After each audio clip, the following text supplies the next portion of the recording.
Hi friends, how are you? Price the Lord. காலை வணக்கம். எல்லாம் நல்லா இருக்கீங்களா? நல்லா இருப்பீங்கன்னு நான் விசுவாசிக்கிறேன்.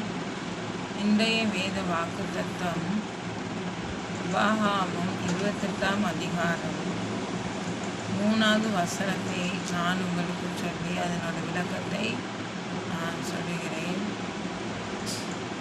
நீ பட்டணத்திலும் ஆசீர்வதிக்கப்பட்டிருப்பாய், வெளியிலும் ஆசீர்வதிக்கப்பட்டிருப்பாய். அதாவது பட்டணத்திலும் ஆசீர்வதிக்கப்பட்டிருப்பாய், வெளியிலும் ஆசீர்வதிக்கப்பட்டிருப்பாய் என்று கர்த்தர் சொல்கிறார். ஆசீர்வாதம் நம்ம எங்கே இருந்தாலும் நம்மை தேடி வரும். அதாவது அவருக்கு நம்ம உண்மையாக இருக்கும் பொழுது, அவருடைய கட்டளைகளுக்கு கை கொள்ளும் பொழுது அவர் நமக்கு ஆசீர்வாதத்தை கட்டளையிடுவார். அதுதான் சொல்லியிருக்கிறார். நீ பட்டணத்திலும் ஆசீர்வதிக்கப்பட்டிருப்பாய், வெளியிலும் ஆசீர்வதிக்கப்பட்டிருப்பாய்.